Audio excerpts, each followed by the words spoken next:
Bonjour à tous, c'est Daniel, pasteur de l'Église biblique baptiste de Charleville-Mézières. Super content d'être avec vous aujourd'hui. Merci d'avoir regardé cette vidéo. Bon, j'espère que vous allez prendre votre Bible.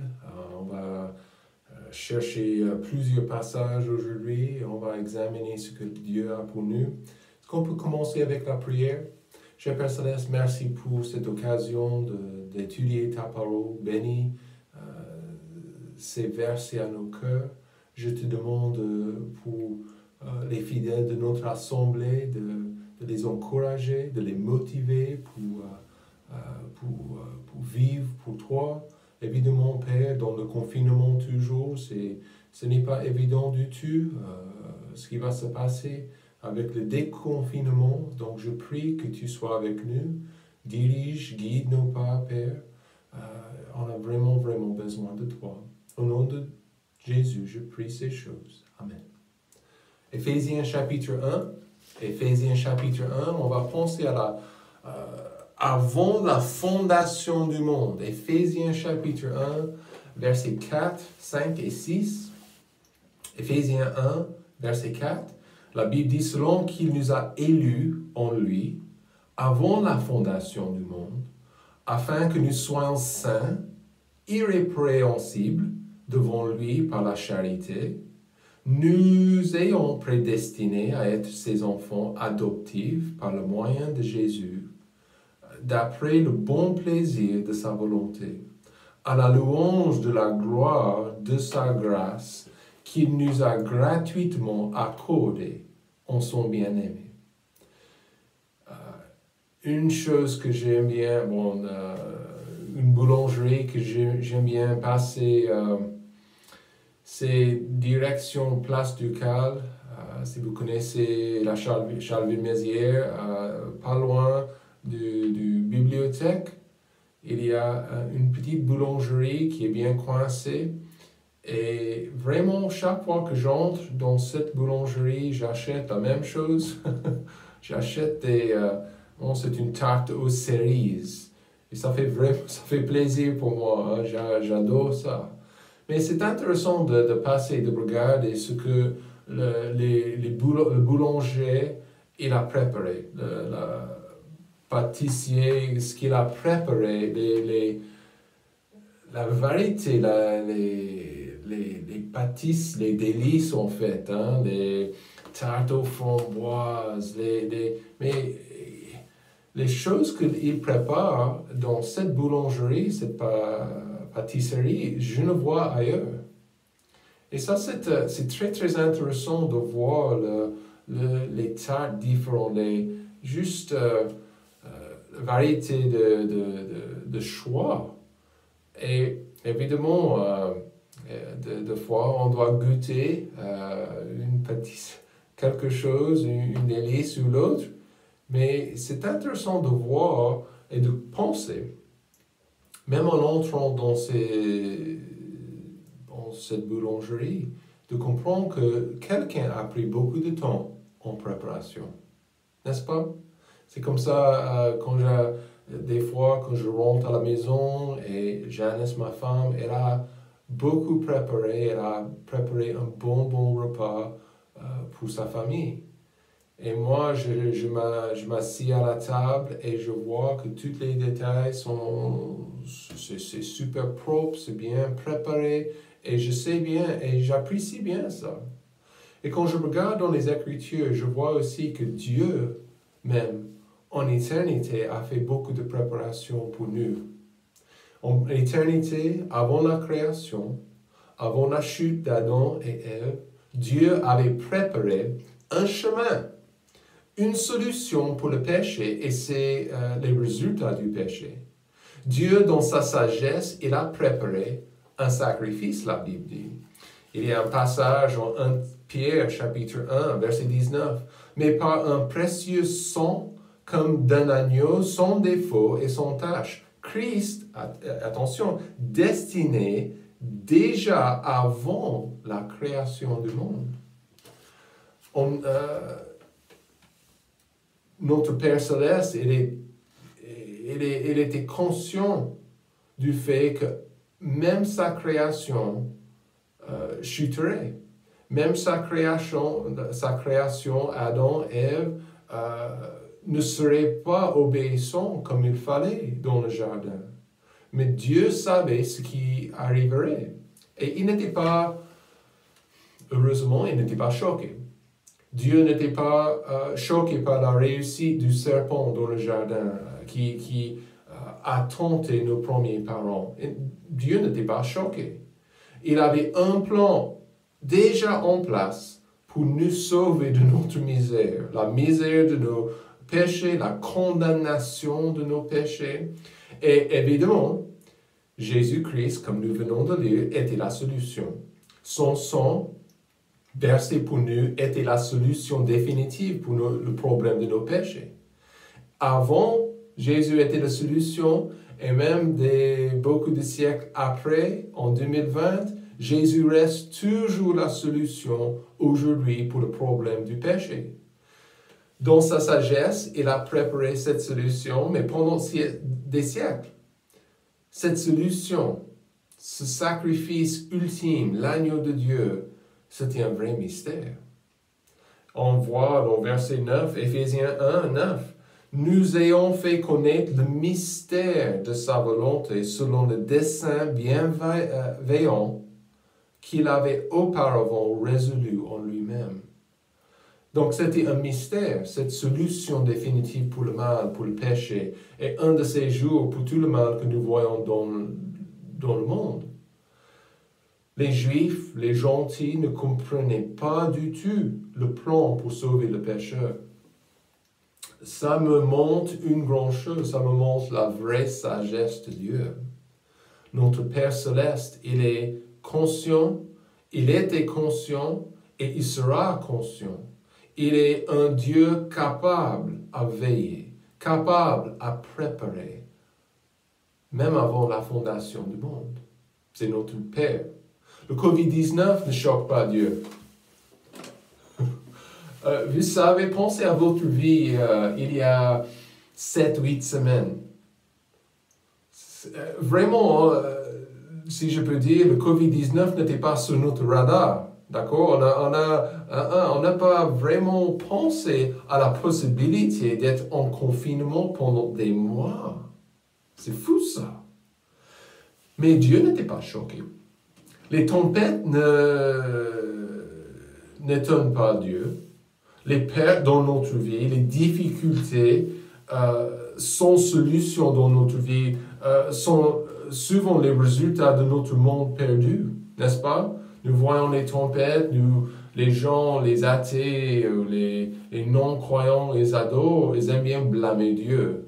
Mais en réalité, nous habitons dans un monde qui est touché et qui est, si je peux dire, blessé par la malédiction du péché. La réalité de l'existence du péché dans le monde, ça explique plein de choses. Les souffrances, les maladies, les problèmes. Évidemment, Dieu n'a pas pris la décision de manger le fruit défendu dans le jardin. Dieu n'a pas pris cette décision. C'était notre premier père, Adam. Mais nous comprenons bien, nous sommes touchés par le mal. Et le développement de l'histoire humaine, Dieu a planifié longtemps, avant la fondation du monde. Dans sa sagesse, Dieu a donné à l'homme une volonté libre. Adam et Ève n'étaient pas créés des robots dans le jardin, ils étaient créés avec une volonté, des volontés libres, pour dire oui à Dieu ou pour dire non. Donc évidemment, c'est beaucoup plus sage de dire oui à Dieu. Mais c'est à notre époque aujourd'hui. Aujourd'hui, nous décidons pour lui ou contre lui. J'adore un passage en Deutéronome chapitre 30, verset 19. « Je prends aujourd'hui les cieux et la terre à témoin contre vous, que j'ai mis devant toi la vie et la mort, la bénédiction et la malédiction.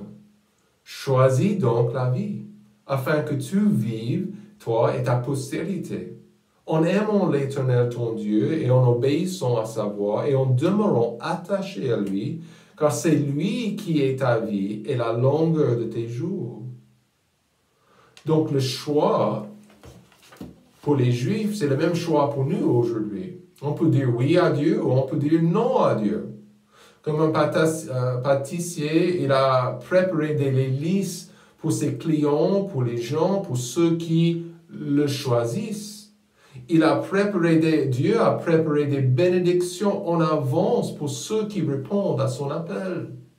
Et on va examiner aujourd'hui, juste dans ces 3 versets, des grandes bénédictions que nous avons en Jésus-Christ. Nous avons vu que les bénédictions spirituelles que nous avons sont énormément nombreuses. La joie, la paix que j'ai dans ma vie, l'assurance que j'ai dans ma vie, les promesses que Dieu me donne dans sa parole. Et non, la vie éternelle, une relation personnelle avec le Créateur. On va examiner ces bénédictions, quelques-unes. Okay? Reconnaissez vos bénédictions en Christ. Numéro 1, voyez avec moi que Dieu nous a choisis. Dieu nous a choisis. Verset 4. Selon qu'il nous a élus en lui, avant la fondation du monde, afin que nous soyons quoi? Saints, irrépréhensibles ou irréprochables, ça donne le même sens, devant lui par la charité. Ce choix était avant la création. Paul a noté, on a le verbe ici, élu. Il y a un équilibre dans les Écritures entre notre volonté libre et aussi le choix de Dieu.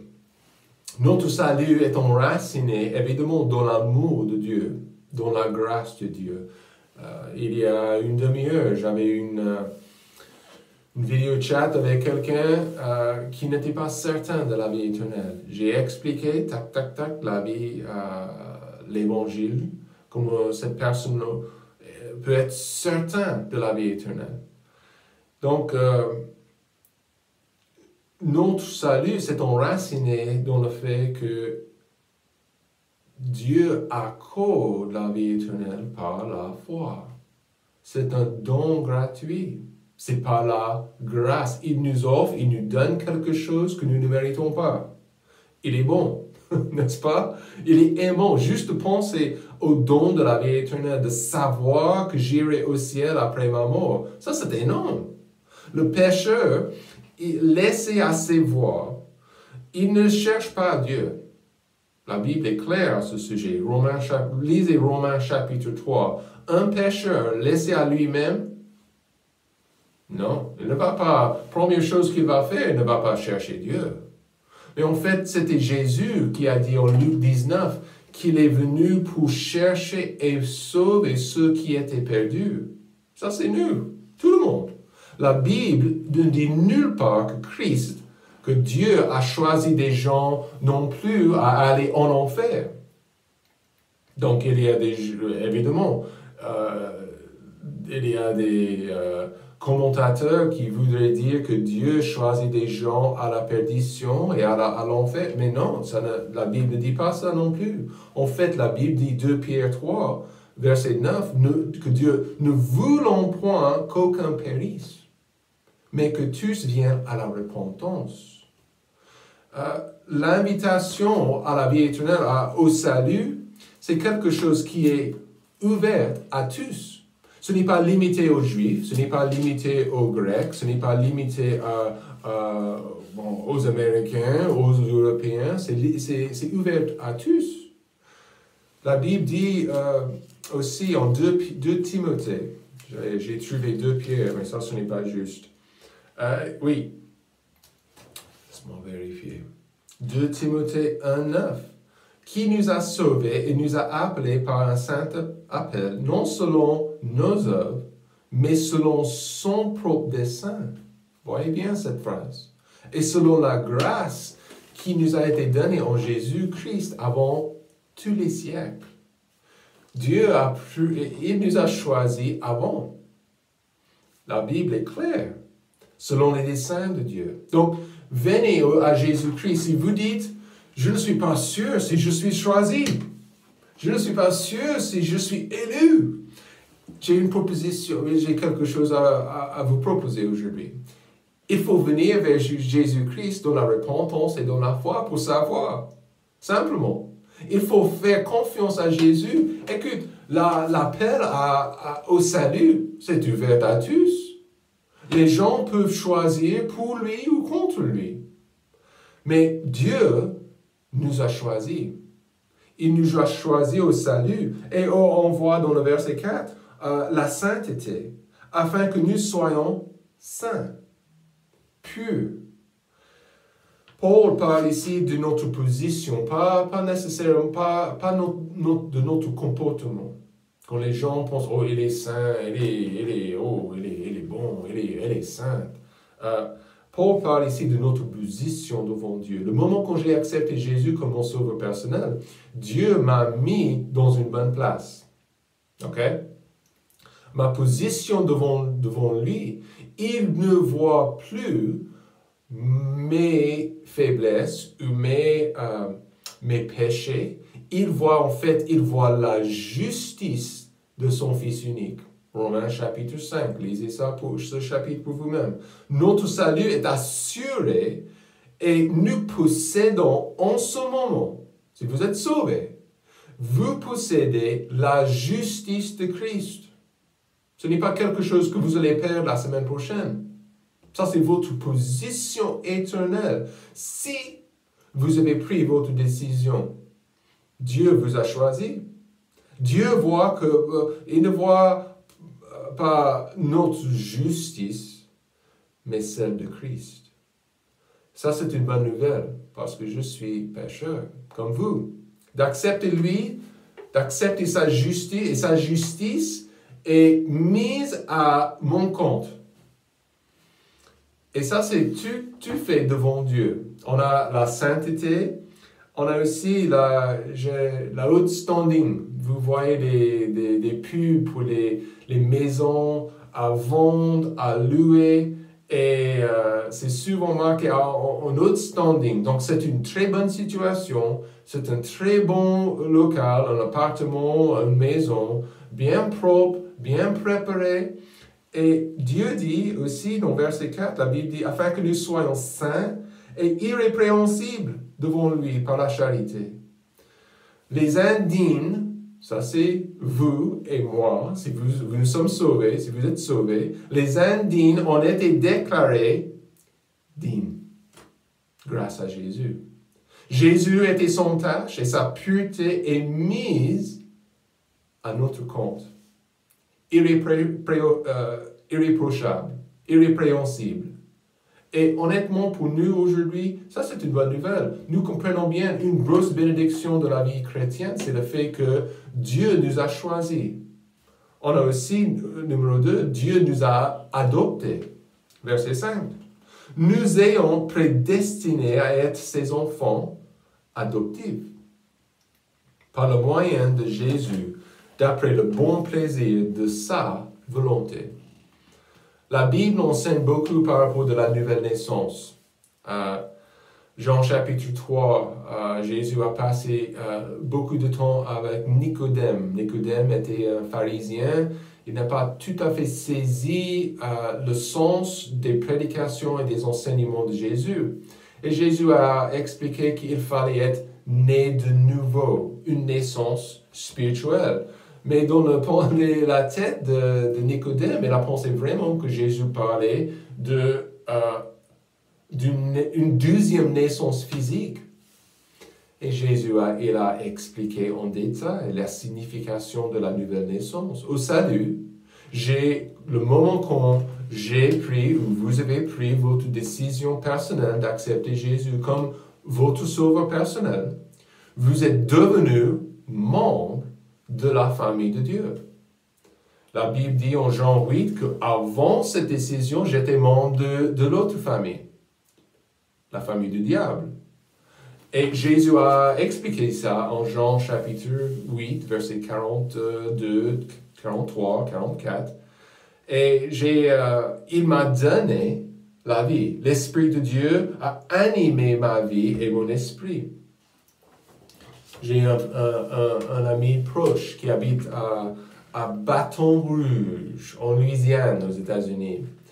Il est il est là depuis des années, toute sa famille est toujours là-bas. Et en fait, on était à l'université ensemble. Mais il m'a dit l'autre jour, je l'ai eu au téléphone et il m'a expliqué qu'il est en train de faire une adoption d'un garçon dans leur église. Ce garçon, ses parents, c'est une situation, il y a des drogues ou quelque chose comme ça. Et il a déjà 4 enfants lui-même, si je ne me trompe pas. Et il va ajouter un 5e. Un garçon qui a 6 ou 7 ans, je pense. Et ils vont ajouter ce garçon à leur grande tribu.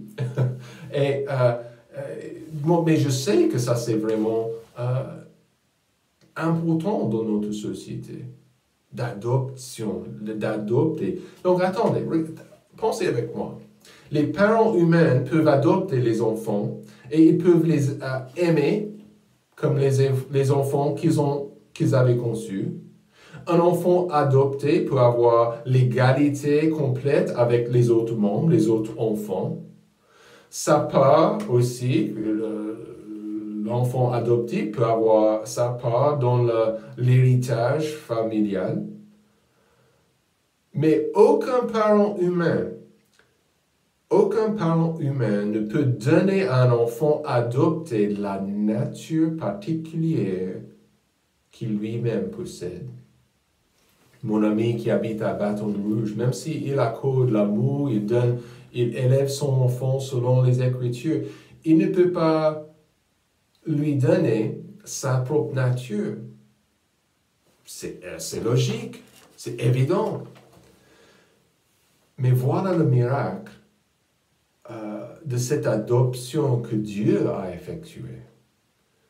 Nous ayons prédestinés à être ses enfants adoptifs par le moyen de Jésus.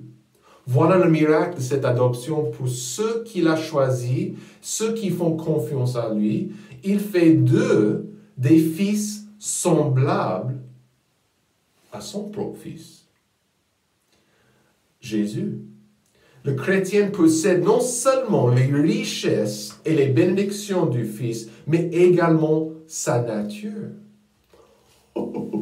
C'est un miracle. Donc, il m'a adopté. Dieu, il m'a choisi. Mais Dieu aussi, il m'a adopté. Et maintenant, les richesses qui appartiennent à Christ, je partage en ça. La nature qui est en Christ, la nature de Jésus-Christ, il m'a accordé ça. Et c'est un vrai miracle. Notre héritage aussi. Il y a sa nature, il y a aussi son héritage. Verset 11, regardez. C'est en lui aussi que nous sommes devenus héritiers. Et ont été prédestinés. Donc, Dieu a préparé selon son dessein, le dessein de sa volonté. Nous avons un héritage éternel. Ce n'est pas quelque chose que je vais perdre à la bourse. Amen. Ce n'est pas quelque chose que je vais perdre dans une tempête naturelle. C'est un héritage éternel. Quelque chose de formidable. Colossiens chapitre 2, verset 11. En lui aussi, non, c'est pas ça. C'est pas le verset que j'ai voulu. Oh, c'est pas grave. L'héritage, pour nous, la réalité que nous pouvons posséder, et ça c'est une bonne chose, la réalité que je peux posséder en ce moment et vivre mon héritage spirituel, je peux l'avoir maintenant. Je peux, donc si vous me dites, oh, pasteur, j'ai besoin de la patience dans ma vie, plus de patience, vous pouvez l'avoir. J'ai besoin d'aimer des gens de plus. Donc, vous pouvez aimer des gens de plus avec l'aide de Dieu. Et comme ça, la paix. Je suis découragé, très fatigué par ce confinement en ce moment. Et je ne sais... Vous pouvez toucher votre héritage maintenant. La réalité de ce que Dieu vous accorde. Vous avez besoin de quoi? Et je ne parle pas forcément des choses physiques maintenant. Oh, j'ai besoin de 1000 euros. Oh, ok, je ne parle pas de ça. Je parle de notre héritage spirituel. Les bénédictions que nous avons en ce moment. Grâce au fait que, grâce à notre adoption spirituelle, au moment de notre salut, Dieu nous accorde toutes ces choses, tout les nécessaires pour vivre la vie chrétienne. La nature de Jésus, c'est déjà là. C'est déjà là. C'est important de vivre pleinement ça. OK? Troisième chose. Dieu, on a déjà vu que Dieu nous a choisis, Dieu nous a adoptés, et en plus, Dieu nous a acceptés. Acceptés. Numéro 6, à la louange de la gloire de sa grâce qu'il nous a gratuitement accordé en son bien-aimé.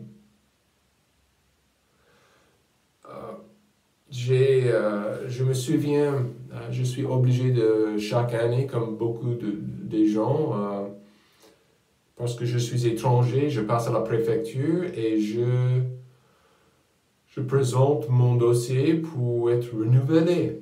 Et des fois, bon, c'est différent, le système est beaucoup différent maintenant, mais à l'époque, il fallait rester sur place, il fallait prendre un ticket, il fallait rester, et bon, des fois longtemps, des heures.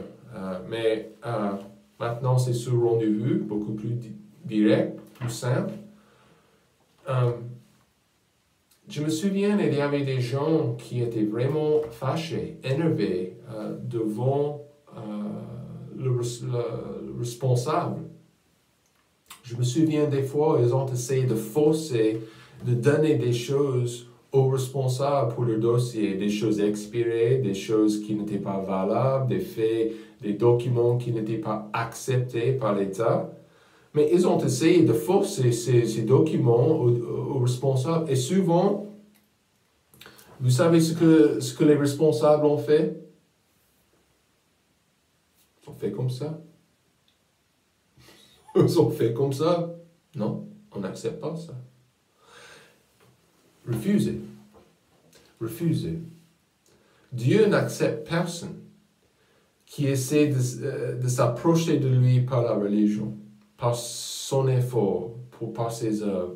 En Genèse, chapitre 4, nous trouvons les premiers enfants d'Adam et Ève. Après la chute, après leur expulsion du jardin d'Éden, Caïn et Abel, les garçons de ce premier couple, en Genèse 4, la Bible explique que Abel, il était un berger, aussi Caïn, il était fermier. Et ils ont fait ils ont fait le métier, quoi. Mais Dieu, pour faire une offrande vers le Seigneur, Caïn, il a décidé de préparer une offrande de fruits et de légumes. Les meilleurs de ses fruits, les meilleurs de ses légumes. Mais vous savez ce que Dieu a fait? Il a rejeté son offrande. Parce que ce n'était pas du tout ce que Dieu avait exigé. Avant l'expulsion d'Adam et Ève, il y avait un sacrifice de sang. Et Abel, par contre, il a offert une de ses meilleures brebis, innocent, sans tache, et c'était accepté. Et vous savez, vous connaissez cette histoire, Caïn, il était fâché contre Dieu, fâché contre ses parents, fâché contre son frère, et en fait, il a tué son frère. Il a tué son frère. Mais on ne peut pas se rendre acceptable à Dieu lui-même. Il faut venir à Christ dans la repentance et dans la foi, et c'est lui qui nous accepte. C'est lui gratuitement accordé, accepté dans le grec. Et aussi, d'être accepté dans ce verset, ça parle de la faveur de Dieu, mais aussi ça parle aussi de sa grandeur, le fait qu'il nous accepte. Ces bénédictions, ces privilèges arrivent dans notre vie grâce à son amour, verset 4, par la charité. L'amour de Dieu nous bénit aujourd'hui et a accompli toutes ces choses.